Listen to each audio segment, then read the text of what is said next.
मेरा नाम राजेश कुमार है और मैं यहाँ पे दिल्ली में संत नगर में रहता हूँ। मेरे फादर पिछले 10 साल से उनको किडनी की प्रॉब्लम चल रही थी, डायबिटीज़ पेशेंट हैं और डॉक्टरों ने वहाँ पे जब बहुत ज़्यादा क्रिटिकल हो गए तो मैं यहाँ पे मैक्स हॉस्पिटल में, यहाँ पे पहले सरकारी हॉस्पिटल से इलाज चल रहा था। कहाँ से? सरकारी हॉस्पिटल PMCH से पटना में भी दिखलवाया, औरंगाबाद में। बेसिकली हम लोग रहने वाले औरंगाबाद के, बिहार के हैं। और जब वहाँ के डॉक्टरों ने बोल दिया कि नहीं, हमसे नहीं संभलेगा और बहुत ज़्यादा क्रिटिकल हैं, तो फिर हमने यहाँ पे दिल्ली में ट्रीटमेंट कराया। तो मेरे पास कोई उम्मीद नहीं बचा था, तो गवर्नमेंट हॉस्पिटल में मैं वहाँ पे गया। फिर वहाँ पे उन्होंने बोल दिया कि ये सारे टेस्ट वगैरह कराने होंगे। यहाँ पे टाइम गवर्नमेंट हॉस्पिटल में इमीडिएट रिपोर्ट नहीं मिल पाता, तो फिर हमने शालीमार बाग मैक्स हॉस्पिटल में वहाँ पे गया और वहाँ पे ICU में एडमिट हुए। ICU में एडमिट हुआ। हमारे पास जो हमारा एक छोटा सा संत नगर में एक मेरा फ्लैट है था, उसको मैंने बेच दिया। उसमें लगभग हमारे करीब 7-8 लाख रुपए मिले थे, जो कि पापा का सारा इलाज में खर्च हो गया।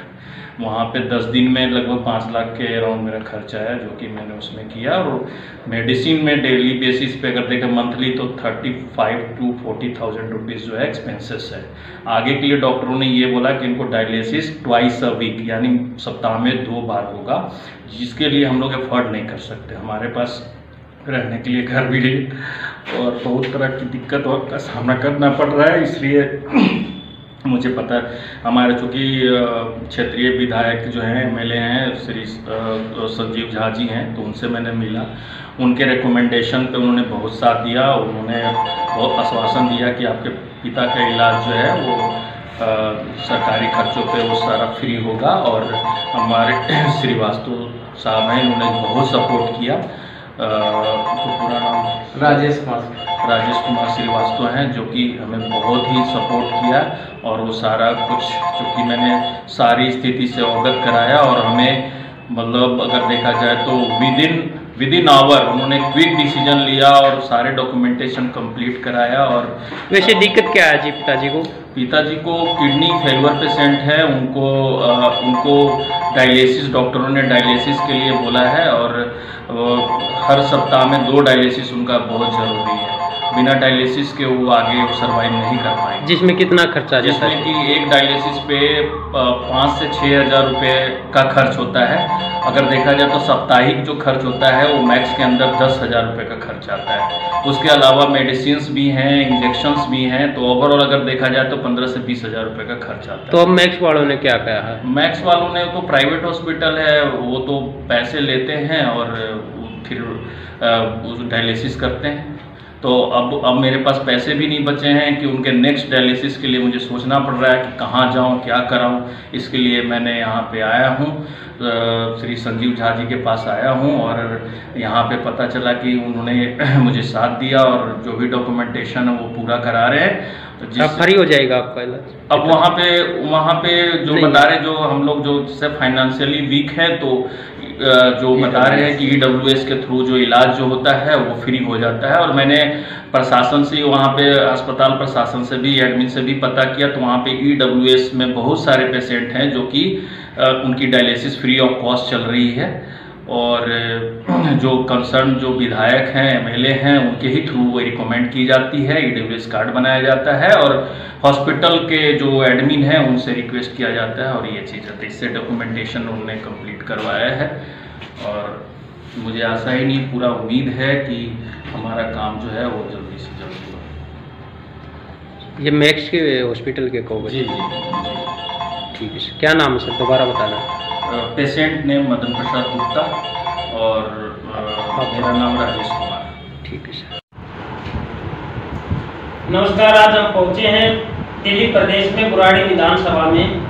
यहाँ से आम आदमी पार्टी से विधायक है संजीव झा, जिसको लाल कुर्ते के नाम से भी मशहूर माना जाता है।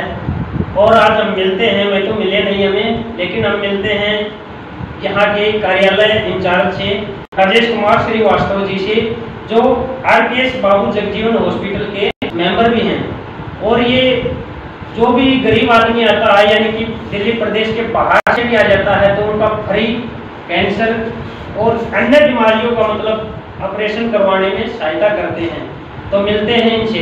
नमस्कार जी सर। नमस्कार सर, मैं राजेश कुमार श्रीवास्तव संजीव झा विधायक ऑफिस के इंचार्ज हूँ और मैं हेल्थ डिपार्टमेंट देखता हूँ, जिससे यूपी बिहार से काफ़ी लोग आते हैं मुसीबत के मारे हुए, जो सुविधा यूपी और बिहार में नहीं मिलती हुए हमारे सीएम केजरीवाल जी ने जो दिल्ली में सुविधा दे रखी है, केवल एक इनकम सर्टिफिकेट और आधार कार्ड बेसिस पे उनका 8-9 लाख 10 लाख रुपए तक का इलाज फ्री होता है।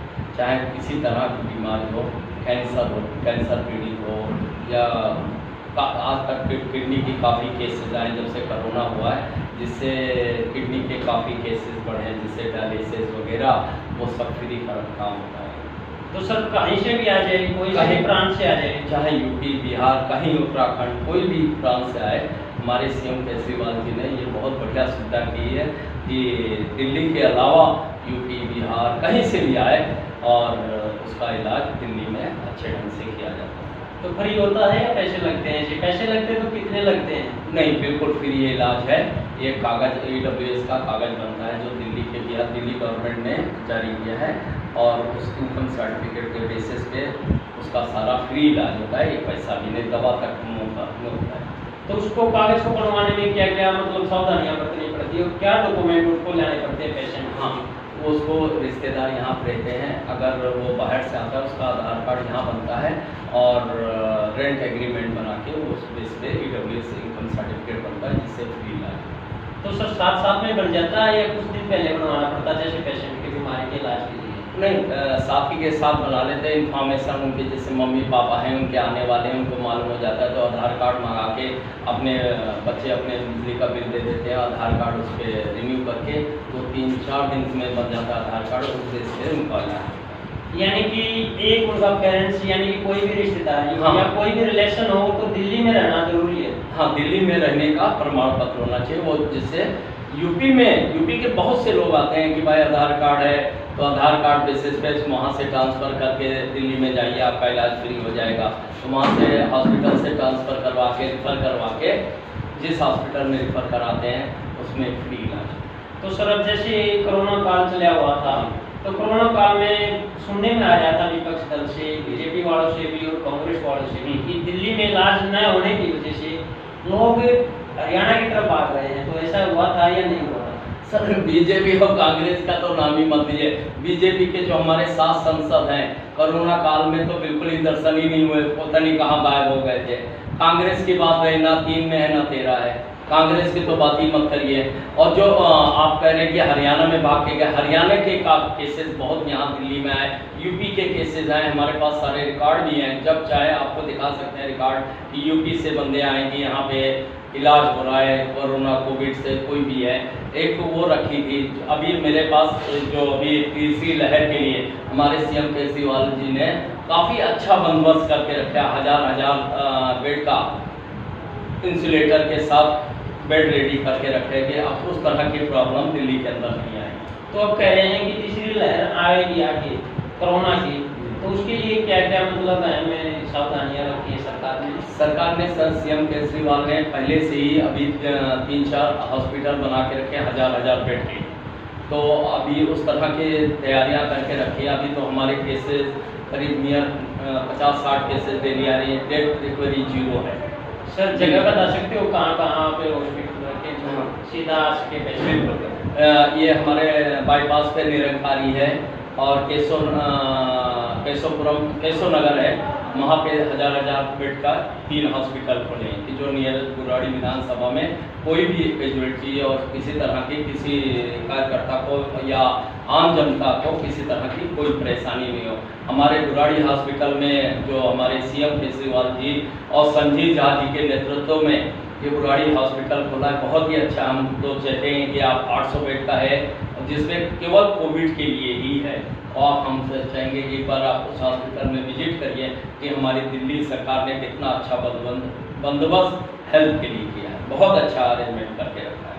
तो सर आपने इतनी जानकारी दी, इसके लिए आपके लिए धन्यवाद करते हैं। धन्यवाद।